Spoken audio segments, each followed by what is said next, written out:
What is up, everyone? JD here. I hope you're all doing well today. Today, I'm excited to bring you another EDC Walk and Talk. Today, I'm going to be talking about why is there so much hate and so much anger and hostility towards FRN. I really wanted to talk about this for quite a while, and I've kind of held off because I know it's not that exciting of a topic.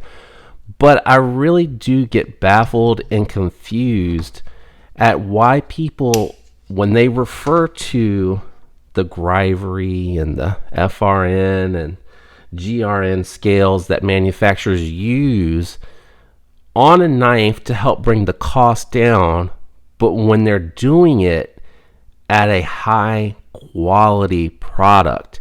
And that sometimes equates to something like, bringing 20 CV, which is a really, really good steel, for $100 to the market. And then they're bringing really nice textured, thickly done, very sturdy and strong FRN, which the combination of this equates to a really high quality work knife. Like, this is a knife that I think you could easily use and abuse, that has fantastic, outstanding ergonomics, bringing you a really well done 20 CV steel blade from Spyderco here that has a really nice tip to it, and it's really a strong steel that's going to perform really well, that you're going to be able to use a ton without having to maintenance it.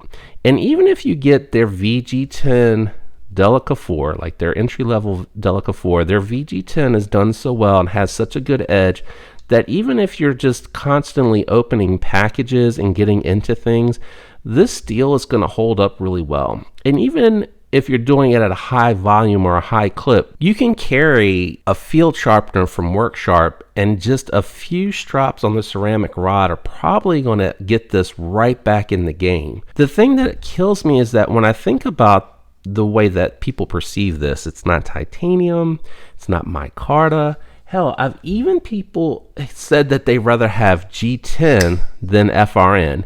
I'm going to tell you right now that the G10 and the texturing that's on here doesn't feel as good in hand as this Delica. This Delica has fantastic grip, and it feels really comfortable in hand, and it feels like it's just not going to slide out. Now, if you're barehanded, I think that the G10 is good in that environment, but if you're working with your bare hands or with gloves, this bi-directional pattern on this Delica 4 on the FRN, and they can chamfer the edges, make it comfortable, and then they can put all of this jimping and stimpling here, and then round and contour it here and contour it to your hand to lock it in really easy. Whereas with G10 scales, I've always found they're generally on top of steel liners, except in this instance here, this side is not. I have found that G10 flexes about as much as the FRN does on this Delica. So, I mean, you are getting a little bit of movement, but I'm literally vice gripping on it. When you look at the G10 here, I'm really able to kind of flex it and manipulate it the same.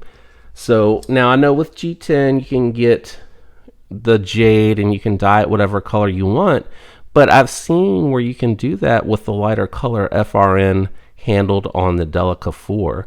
And again, the quality of this injection molded plastic, or whatever you want to refer to it as, is done really nicely. It has really good finishes to it. It looks really good. The color combinations that Spyderco does is really nice. Now, I think with the FRN here on the buck, it is a little bit thinner and a little bit more flexible, but it still feels really good in hand, and they did a nice job giving you texture to give you grip. So with gloves, this would be, a fantastic work knife. So I really just don't understand what all the hate is. I'd love to hear what you guys think about it in the comments. Do you really believe that it's that much more premium when you're getting G10 or micarta, and they can do colorways with carbon fiber and G10, which carbon fiber is way stronger, but does it really look that much more premium? Is it just the aesthetics that you think really make the knife look that much better, especially when you get up close to look at these and the level of detail and the work that's going into it? You're also even getting that centerpiece that's a landing pad, specifically for this pocket clip so that it goes in and out of pocket. The hardware is all blacked out. I don't think I don't think of this as a cheap knife when I'm thinking about the FRN on this particular knife versus, like I said, the G10 or the micarta or things of that nature. I do think to a degree, micarta does have a very unique look to it. I think it does, bring something to the table, especially depending on what type of micarta it is, looking really nice. So I do understand from the micarta perspective, but is the difference in the material that much more to where you're buying a 20 CV knife with micarta and you're paying $200 versus a 20 CV FRN work knife that's $100? I think when people say they're cheap, I don't think that's fair.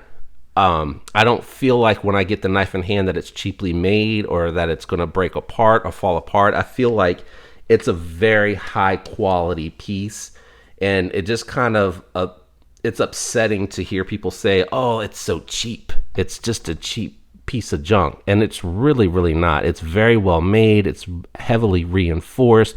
It's super lightweight. It has a very good performing steel. And for around $100, usually 100 to 130, you can get a really premium steel on some of these knives that you normally couldn't. If you're looking at, let's say you're looking at a PM2 that has S45VN, and those are G10 scales on top of steel liners. Granted, it does have the compression lock. It is a little bit more fidgety than this knife is. Well, it's a lot more fidgety than this knife is. But you're also paying nearly $200, almost double the price that you are for this Indela, or if you wanted to get, the S30V variant of the Delica 4. I think there's even a warning out there. I don't remember if it's S30V or if it's the K390, but I know that they have one out there that has a pretty good steel on it with the Warncliffe blade on it. $99. American made $90 too, I think, for that one. No, I'm sorry. Seki City, Japan, which is one of their nice manufacturing plants, again for under $100, $99. It's a really good deal. So let me know what you think, and sound off in the comments. I'd love to hear what you think. If you enjoyed today's video, do me a favor and leave a like. Consider subscribing if you're not already subscribed. I appreciate all the support, and turn that notification bell to all if you haven't already. Thanks for tuning in. I hope all of you have a fantastic week. Until next time, peace.